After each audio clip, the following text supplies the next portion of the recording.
The LA Clippers get a bit of revenge on Friday night against the Utah Jazz, albeit without Lauri Markannen, but beat them by 14 in what seemed like it was going to be a blowout, and then the Jazz made a push, and the Clippers had to withstand that push. And that's what you got to do to get road wins in this league. And this win was led by Kawhi Leonard and Ivica Zubac. Arguably the best performance of the season for those two guys. Going to be talking about it all on today's Locked On Finally Over 500 Clippers. You are Locked On Clippers, your daily Los Angeles Clippers podcast. Part of the Locked On Podcast Network, your team every day.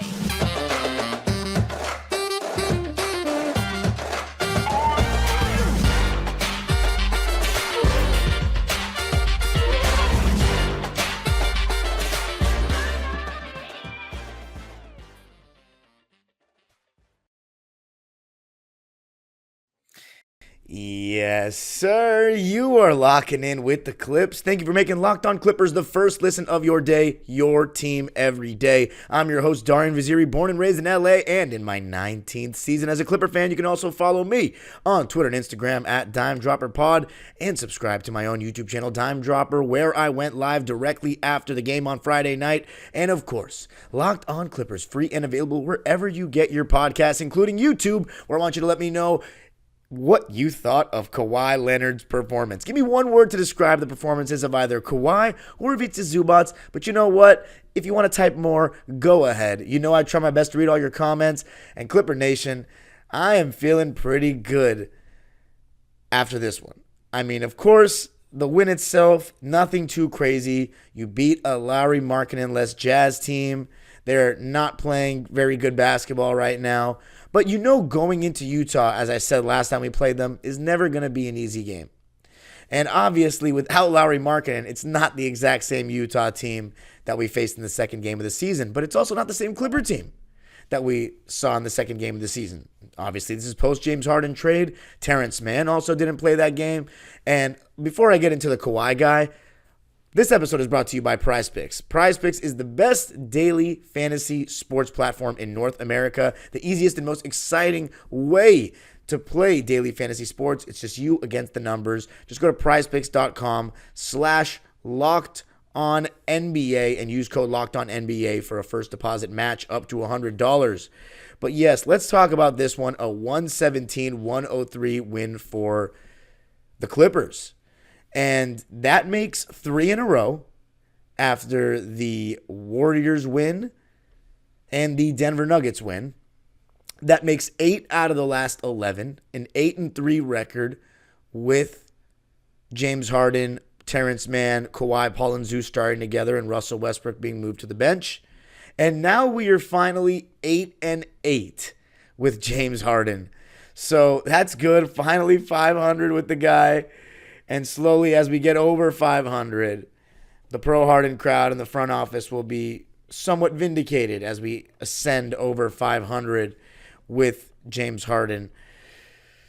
Obviously, you know my opinion. I think we would have been over 500 regardless. But who's to say what the end result will be? You know, James Harden gives us absolutely more firepower. And in this game, you might have not seen a crazy scoring output from James Harden. He was still playmaking, though. But before we talk about Paul George or James Harden or Russell Westbrook, we got to talk about the Kawhi guy. Kawhi Leonard. Mr. Leonard. The Claw. The Terminator. Any more? He's back. And it was only a matter of time. Now, I'm not going to sit here and say I wasn't a little bit worried. I was a little bit worried because, you know, this is the beauty of sports. Every season seems to take its own story. And this season was different for Kawhi Leonard. The first time we got him, first season, Kawhi Leonard, he's coming off a ring. Everybody knows he's arguably the best player in the world, but he's going to be on this strict thing where he's not going to play back-to-backs. He's going to load manage. This is what he needs to do. 2021, he's not going to load manage. He started out not doing that. Had a couple injuries here and there, and then by the end of the season, we were kind of injury managing him with that foot injury. 2022, but the thing about Kawhi, right, in both 2020, the first 2 seasons he was a Clipper, he started out pretty good. Like, he was over 20 points a game easily, and then slowly but surely became the best player on our team. In terms of 2020, he hit the ground running. He was insane because remember, Paul George wasn't fully healthy when he first became a Clipper. 2021, PG was playing insane and Kawhi was playing really well, kind of similar to how they were playing before the Harden trade. And then Paul George had I think it was the bone edema injury. But Kawhi had a great 2021. Obviously, he didn't play in 2022. And then last year, it took him a little while before he got his legs back. And he had that ankle injury and that setback. So it took him a while to get going. This season, he's played every single game. 21 straight for 2-on-3, by the way. And I'm still knocking on that wood. I'm still knocking. But this season, he started out pretty damn well before the trade. Then with the first couple games when we got James Harden, he was sacrificing a lot. And then there were games even when we moved Westbrook to the bench where he still was sacrificing a bit. Still, he looked like he was fatiguing a little early. But ever since we started having that conversation, like basically after the Denver game we lost to Reggie and DJ, Kawhi, he scored 30-plus points in that game, but he did look like he got tired at the end. He's been pretty lights out ever since then. He was amazing against Sacramento. He was solid against Golden State. I'd say good, but he didn't take enough shots in the fourth quarter. And then against Golden State, when we won, I thought he was really good. And then these last 2 games, he's been awesome, in my opinion, especially this one. I thought it was his best game of the season on both ends. This trade has made Kawhi Leonard and Paul George have to play more defense against better players. Like Kawhi, he was guarding Jordan Clarkson a decent amount in this game. He was guarding Keontae George here and there. He guarded just about everybody. But the fact that he has to guard a Taylor Horton-Tucker or a Jordan Clarkson that are going to try to put him in screens, that are going to have the ball, that makes him work harder. And not only did he stand up to the task. See, this, in my opinion, is Kawhi was locking down everybody. For everybody that was going at me about the Steph Curry stuff, this is locking everybody down. Nobody was scoring on him. 0 people. His rotations were good. His help defense was good. And he was kicking their ass on the other end. Mid-range, 3-ball, easy shots, difficult shots. But they all felt in rhythm. They all felt in the flow. And I think James Harden made some good passes. I think Kawhi himself was just aggressive and he was just on a heater. Kawhi Leonard, he has those games when he literally is just automatic from just about everywhere. It feels like the guy can't miss. And it felt like that in this game. And the only couple of misses were when he did, when Kawhi dribbles a lot, that he's usually not going to score. I don't have the stats on that, but when he takes a lot of dribbles to get separation, it seems like it kind of tires him out and he ends up shooting it short. And I know he's going to miss.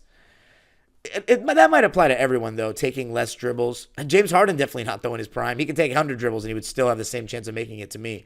But it would wear him down on as the game went on. But in Kawhi's case, I'm just talking about that singular possession. Besides that, maybe 1 or 2 possessions like that in this game, he kept everything simple, and he did it while being really aggressive. 23 shot attempts. And what did I say in the final segment of the last episode? As great as Harden was, I still want us to run things through Kawhi. And this is why. Because we only go as far as he takes us. Yeah, I think Paul George has been our best player this year. Which, by the way, that conversation is starting to even out. But Kawhi Leonard, by the end of the season, give it a couple weeks, will take the lead in that category, as it should be, as most of us expected. I never once said I'd lost faith with Kawhi on this show or my own show, because why should I?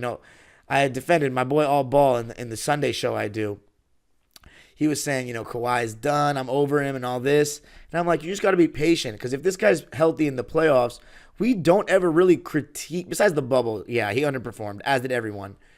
We don't critique Kawhi much from a basketball standpoint, because when he's on the court, he's fantastic. And even in the games that he doesn't shoot well, you never see him have a bad defensive game. It could be not great for the high standards that we hold him to, but it's never bad. And in this game, as I said, he was just doing a little bit of everything, but the offense was electric.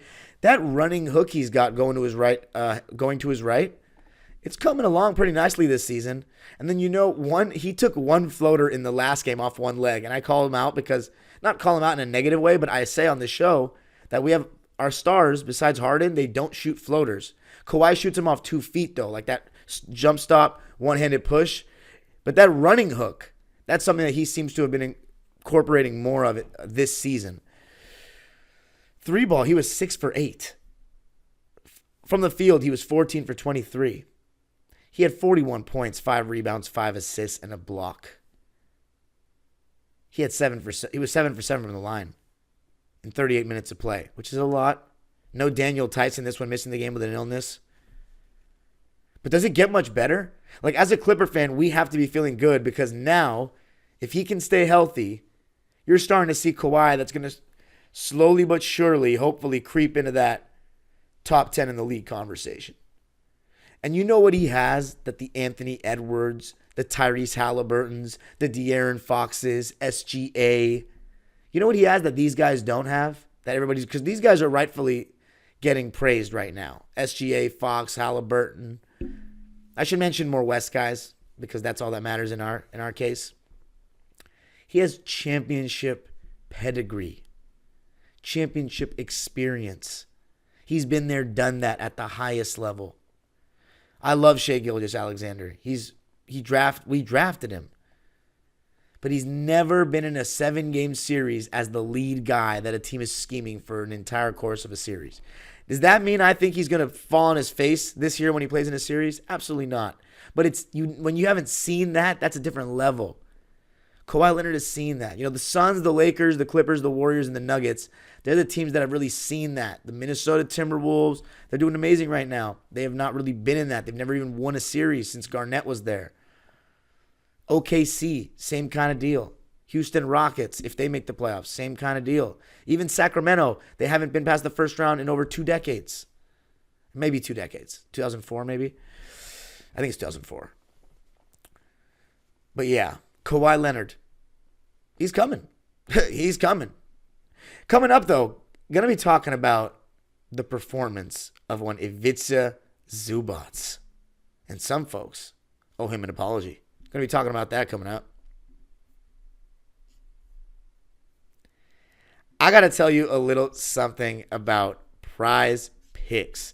Prize Picks is the best daily fantasy sports app in North America. And here's how it works. All you got to do is pick 2 or more players and predict if they will score more or less than the Prize Picks projection. It could be any sport. It could be an NFL quarterback on passing yards. It could be an NBA player on points, rebounds.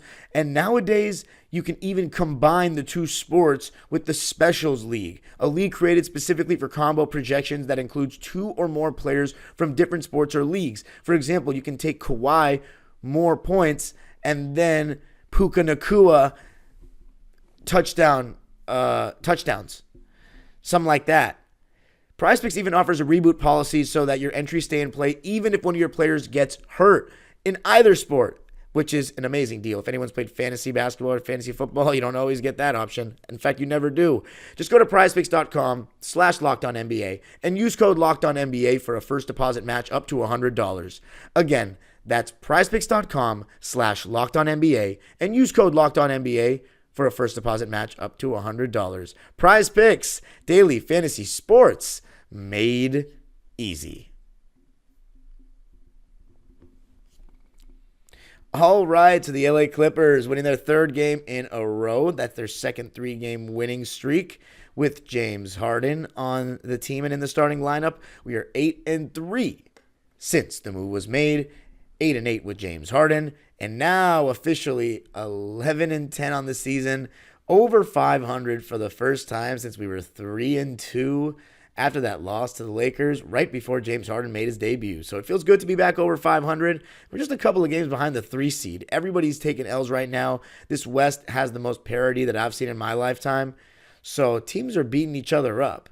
And that's good because right now the Clippers, slowly but surely, we are starting to see chemistry being formed, and it's happening on both ends of the floor. And one thing that's happening is Ivica Zubac has just been a beast. I don't know how else to put it, but some guys owe him a major apology. It's holiday season, probably deals you can get on Hallmark cards or whatever brand of cards you want. I heard he's also accepting apologies via DM. Ivica Zubac is playing at a very high level right now. He's never been the problem with this team. He isn't the problem with this team. I understand if people want a stretch big and don't want two bigs that can't really shoot outside the paint. But I think Daniel Theis, hope he's getting well soon, by the way. But I hope Daniel Theis can alleviate that a little bit because he does have a little bit more range. We've actually seen him attempt and make threes. But Zu is a very solid NBA player that offensively has been underutilized as a member of the Clippers at times. Even when we've had all those injuries, I've been saying for years, I've said it on this podcast over the last year, not as much since we got Harden because we have so many good players now, it's like tougher to include Zubac catching the ball in the low post on the priority list. But Zubac in the low post, especially on that left block, he's pretty good. And he started out this game with a little shimmy shake, turn over the right shoulder, left-handed bank shot off the glass. And Zubac, over the last 2 seasons, last season and now this season, he's really shown an improvement with his left hand.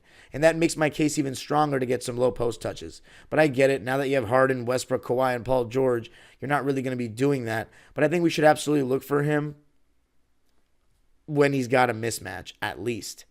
I mean, the way Zubac is playing right now, he was doing everything. The first 5 points of the game for the Clippers were a result of Zubac. The first shot I just mentioned, and then Harden pocket pass to him with Walker Kessler in drop coverage, and Zu making a quicker read, kicking it out to Kawhi for an open three from the top of the key. And after that, just Zu was everywhere. I mean, he was playing great defense, contesting shots, deterring so many players at the rim. I mean, Zu in drop coverage was spectacular in this game. He had 2 blocks. His rebounding was exceptional. His finishing was exceptional. He had a couple putback dunks, just making the right plays and playing with confidence. I always say it's about Zubac's body language. You can see what kind of game you're going to get from him. And he was amazing. He really was, and he's played so well of late. And it feels like Ty Lue, has seen that he's been a little harsh on him minutes-wise at times, especially in the fourth quarters. And he's starting to give him a little bit more minutes. And in this game without Daniel Theis, he got a lot more minutes. 42 for Zu. 18 points, 12 rebounds, 5 offensive rebounds, so another double-double, 3 dimes, 2 blocks, and only 1 turnover. He shot 60% from the field, 9 for 15. Sadly, he didn't go to the foul line, but he was so good throughout the game. Unreal performance. And he's starting to play better lately. We got Ivica Zubac on Friday, and we haven't gotten Zubac yet this season. What did the Clippers do without Daniel Theis? Well, we actually went small ball with Kobe Brown playing some minutes at the 5. You heard me correctly. Kobe Brown playing some minutes at the 5. And you know what? I thought he played pretty well. I thought defensively he looked more comfortable than he's looked at any point so far this season. He had this one really nice rotation where he and Russell Westbrook got a little double block action. And then he made a nice play when he was run off the three-point line, dribbled in, and dished it off to, I believe, Zubac for a dunk. I really liked what I saw from Kobe Brown in this game. And the stats won't really reflect that. 1 point, 3 rebounds, an assist, and a block on 0 for 2 shooting. But I thought he played well, and I thought his defense was pretty good. So maybe slowly but surely Kobe Brown proves me wrong and shows that he can play minutes down the line. Important minutes. Clippers only were 8 deep in this game. So that caused the starters to play a lot of minutes. Every single starter playing 30-plus minutes. Ivica Zubac was the man. But coming up, I got to talk about everyone else and maybe a little more of the story of the game. Going to be talking about that coming up.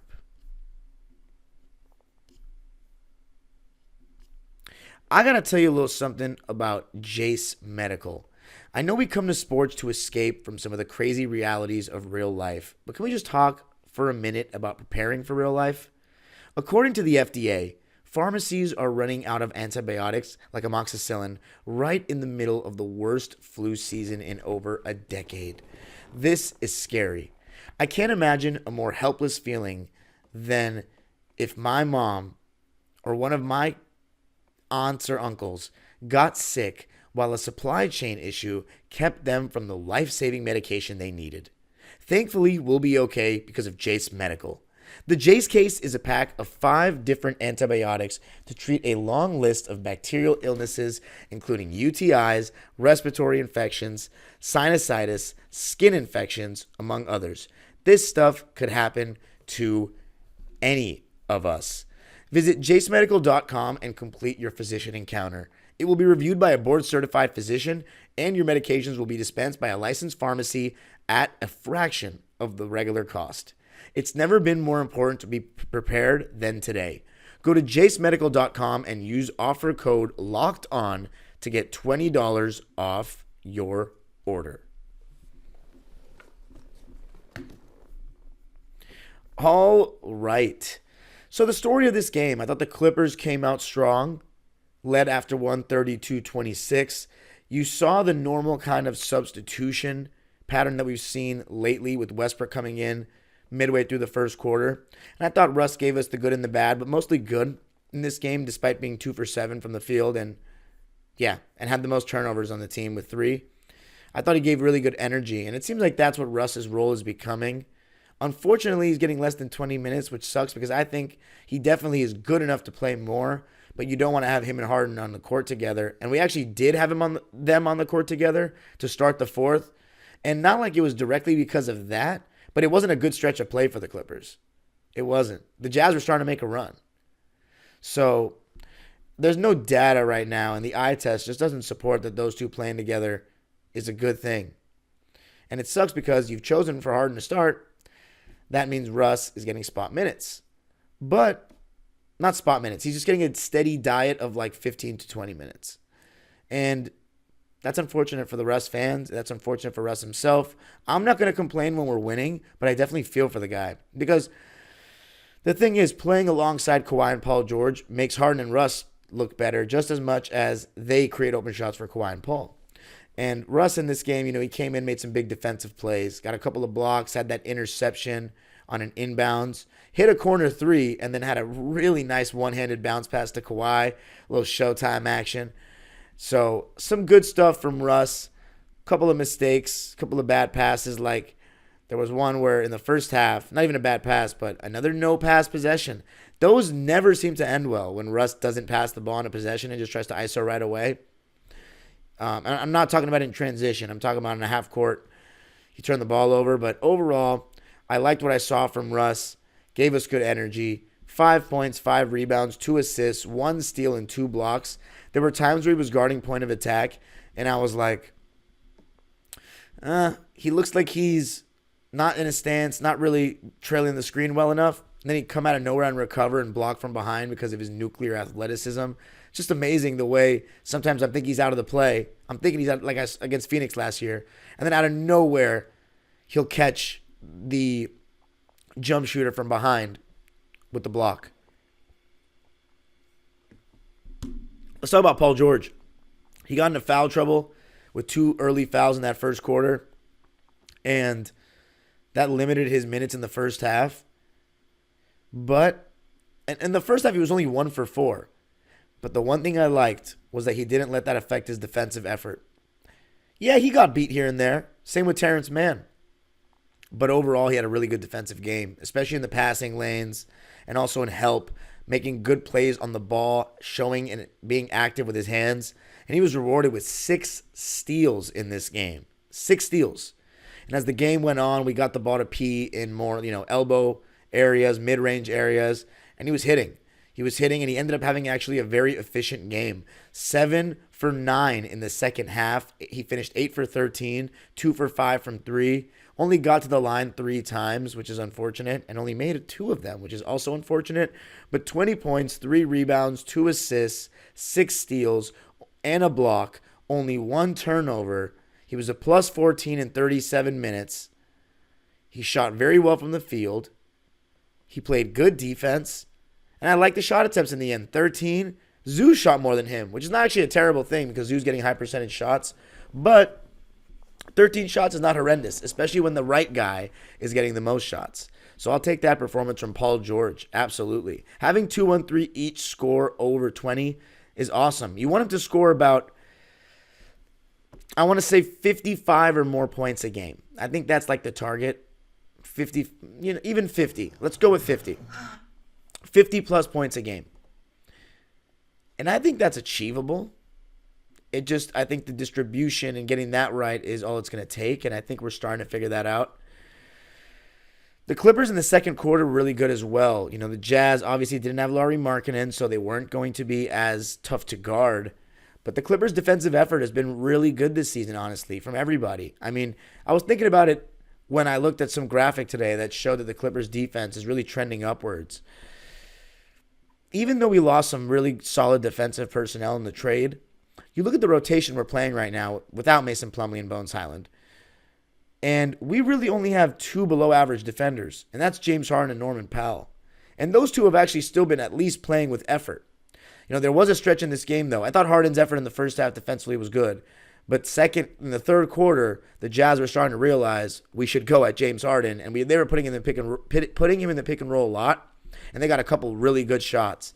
But here's the thing. When you're surrounded by 4 really solid defenders in Zu, PG, Kawhi, and Terrence Mann, they can make up for one weak link. And even though I'm not saying James Harden wasn't trying. He was trying, but we know his weakness defensively. Guarding face-up players, quicker guards, point of attack kind of defense, navigating screens.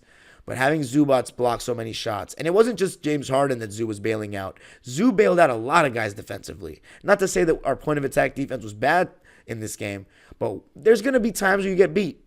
And Zu was cleaning things up. But Kawhi, right before Harden went out of the game in that third quarter, he rotated beautifully and took a charge.